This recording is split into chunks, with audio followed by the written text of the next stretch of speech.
ฮะได้อยู่อยากได้ป่ะอาหารที่เขาเจ้าเอาไปกินนี่มีอย่างเนี่ยส่วนหลาย ส่วนลายมีหน่อไม้กับ หน่อไม้ผัก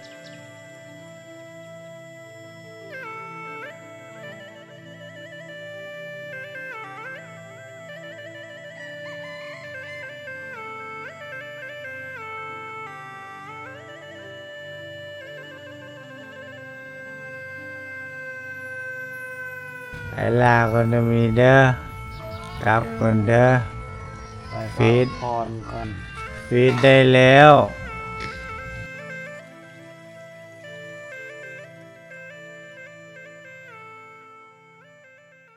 เด้อ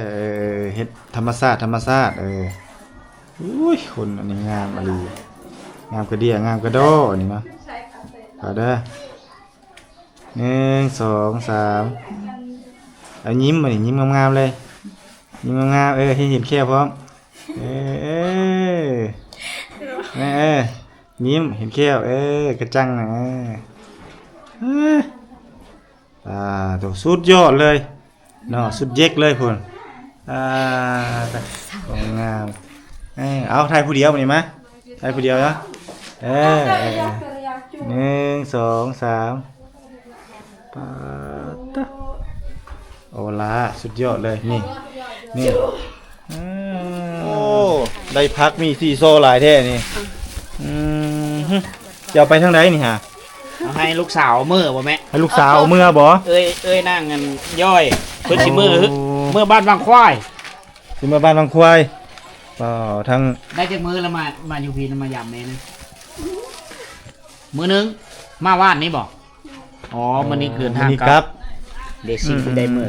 นี่ ผักกูดเป๋านึง เต็มเลย ผักกูดเต็มเป๋ามีอย่างนี้ ได้หอยพร้อม มีหอยปังนี่ทงยางนึง ขับรถมาเองเลยบ่โอ้โหปวดขนาดเลยเจ้า เป็นสั้นกระดุมเนาะได้แล้วพระด้วย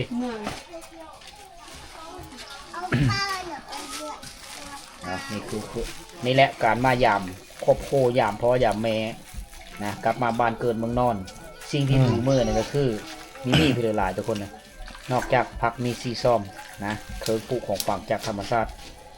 หามือเอาไม้พร้อมนี่ได้มายามพ่อยามแม่เมื่อแล้วแบบนี้เนาะแล้วจะไปไซส์แบบนี้ฮะจะพากันไปไซส์ พากันไปลิ้น ไปลิ้นทางไหน ลิ้นเท่านี้ ลิ้นแถวนี้แหละ แม่ เดี๋ยวไปลิ้นกลางบ้านโมเมนต์เนาะเอาเลาะลิ้นย่องลิ้นแถวบ้านนี้นี่พี่น้องโอ้ผู้จบผู้งามเนาะหลังจากกินข้าวอิ่ม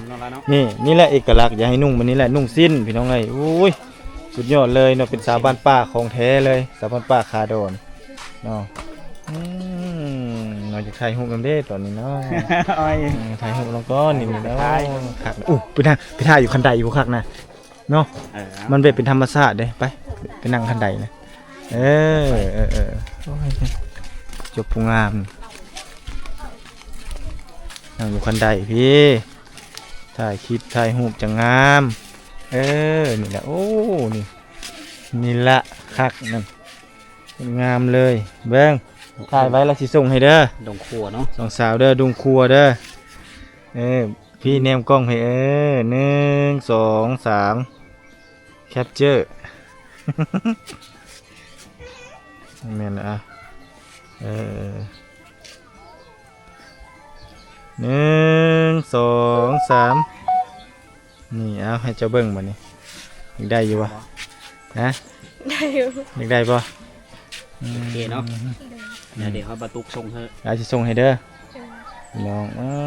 น้องเป็นตาหักเนาะสองสาวเผาบรูเขานี่เผาบรูตรี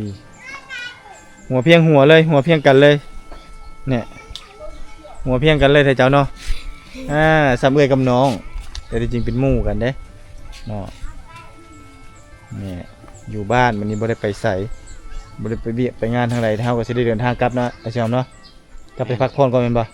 กลับไปหาพักผ่อนก่อนพักเบรกก่อนตอนค่ำๆหนึ่งตอนแรกนี่ไพ่หนึ่งเข้าเอื้อยไผ่แล้วโอ้มีไอ้ไพ่เลยไอ้ไพ่ มีไอ้ไผนี่โชคดีเนาะ อ่า ไอ้ไผก็เฮ็ดไว้ แสดงว่าไผมีเอ้ยไผเราโชคดี เจ้าเด้มีบ่ไอ้ไผ มี มีคือกัน โอ้โชคดีอีกแล้วนี่เนาะ น้องเป็นผู้โชคดีหลาย น้องบ่ได้นึ่งข้าวบ่ได้เฮ็ดเวียกเนาะแบ่งเบาละ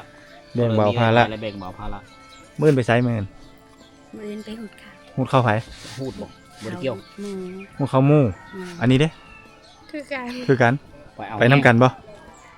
คนละทาง บ่ได้ไป คนละทาง ไปคนละทาง น่เสียดายเนาะ โอ้เนาะไปคนละทางคันไปนํกันโอ้คักเลย ไปจักโมงมื้อ แต่หาโมง 5โมง แม่ คือ 5 ไป โมงไม่ทันละแจ้งคักเปิ้นเลยเลย โอ้ไป5โมงแจ้งแล้ว แจ้งแล้วไปเลยเห็นบ่ แม่ เฮาไปเอาแห้งหมูนี่เอาเข้าไปเองปะ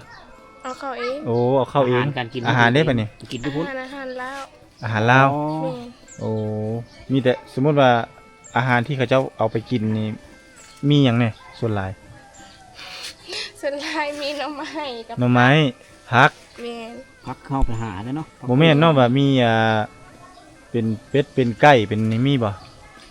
บ่มี แม่ มีแต่อาบังบัดบาย แม่ แล้ว ผัก จำแจ่ว อาหาร เป๊ะ จากธรรมชาตินะ แม่ หาได้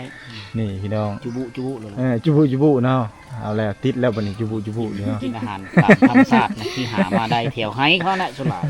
กินตามธรรมชาติเลยเนาะ แม่ เออ ส่วนหลายก็หามา อา ป หา ลู ร กแถวไห้นั่นแหละ ตามธรรมชาติเลยเนาะพี่น้องเนาะ อยู่ฟาซี่ผมบอกให้ แม่ โอ้โหพระเสียวเฮง แต่ก้อนนี่พระเจ้าตำเข้าตำอยู่ใส่ เขื่อนล้างผล อยู่เฮือนหลังพุ้น แม่ ไปตำเฮือนคนอื่นบ่โอ้ไปขอตำนะข้าเจ้า อันนี้ก็มีแม่ โอ้นี่ก็มี แม่ โอ้นี่เฮือนหลังนี่ก็มีพี่น้องตำอยู่นี่ตำอยู่พุ่นเฮือนเจ้าของแล้วบ่ได้ต บ่มีครก แม่ ำโอ้ต้องมีครกมีซากเลยเนาะพี่น้องเนาะแต่เดี๋ยวนี้เด้มีหุงสีแล้วบ่ มีแล้ว โอ้รุ่นน้องสมัยนั้นยังได้ตำข้าวอยู่เนาะ แม่ หาก็บ่ได้ตำจักปี หลายปีเลย หลายปีแล้ว แม่ โอ้หลายปีแล้วบ่ได้ต 7 8 5 6 สบายเลยเนาะ เดิน มือโบด้านแล้วบัดนี้เนาะบ่ได้ตำข้าวบ่ได้ลุกแต่เช้าเห็นบ่ เดิน ปกติตำข้าวนี่ลุกจักโมง ฮะ 5 โมง5 โมงเช้า แม่ ตำข้าวแล้วไปเฮ็ดหยังต่อ อาบน้ ไปหาหน่อไม้ หา ำ หน่อไม้ ไม้เลย จั่วอาบัง แม่ ไก่ปะอาบัง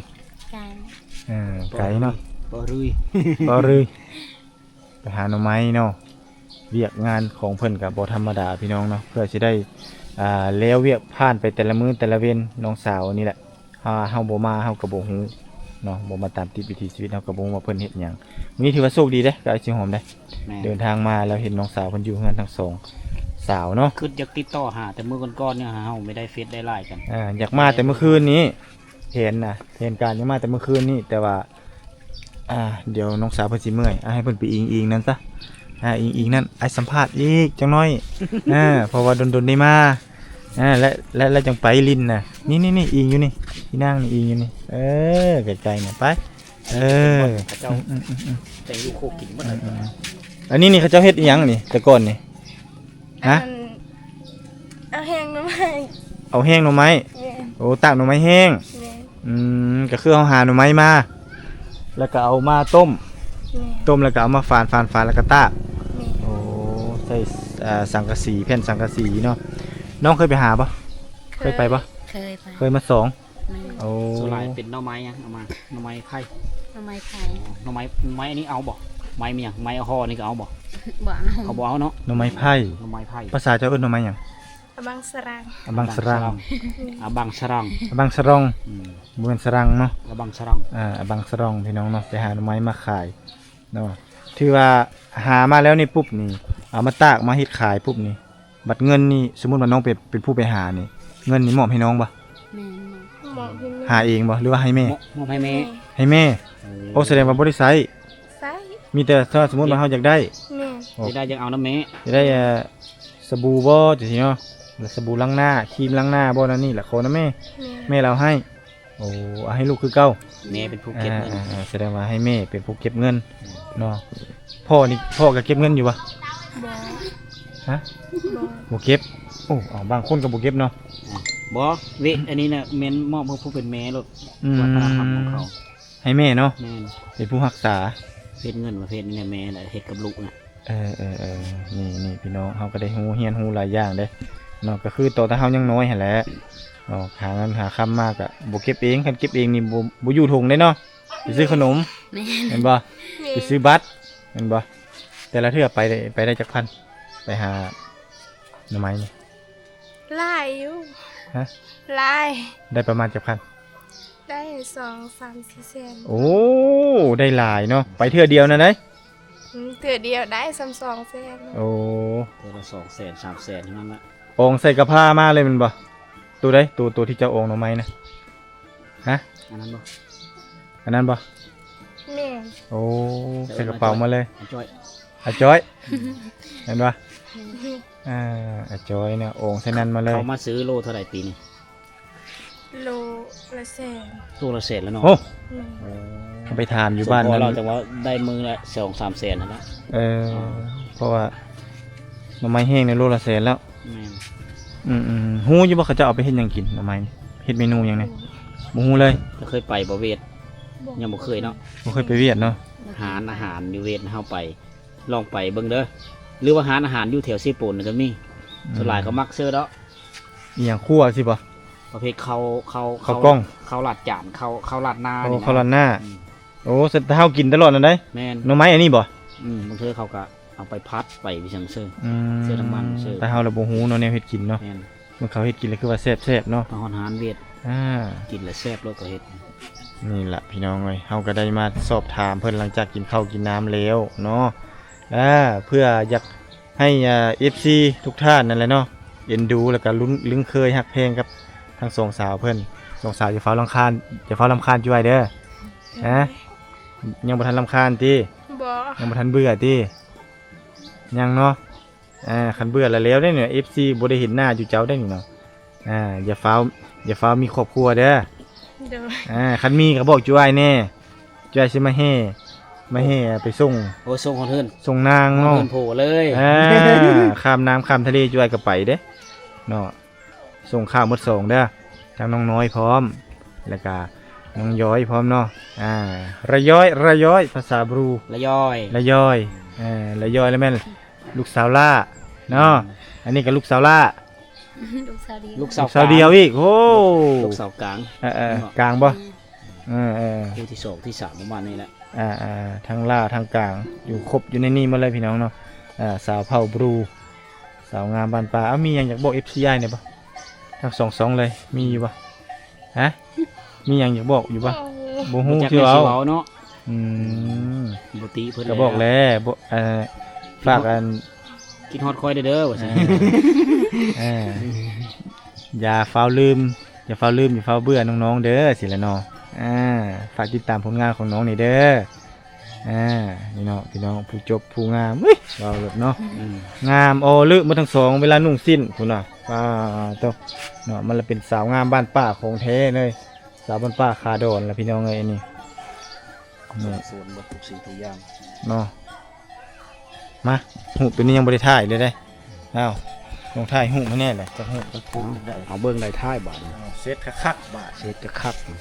นางอิดอะไรไอ้ยงใหม่อันนี้ ถ่ายแบบนี้ งาม เอาเพิ่ม งามสำเร็จ งามปะ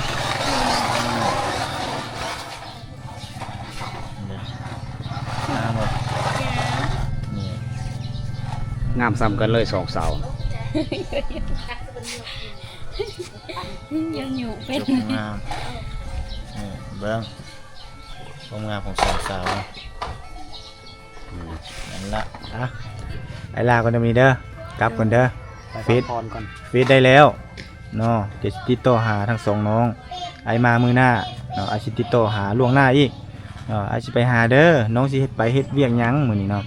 ถ้ามื้อใดถ้าเจ้าไปหูดเข้าบ่ไปเกี่ยวเข้าไปเฮ็ดให้เฮ็ดสวนจังซี่อย่าลืมแชทบอกจอยเด้อ โดย คันจอยว่างจอยสิมาแน่นอนล่ะเพราะว่าใจมันอยากมาแหละเนาะผู้จบผู้งามป่านนี้คันบ่มาแล้วก็จักสิว่าจังไดเนาะพี่น้องเนาะ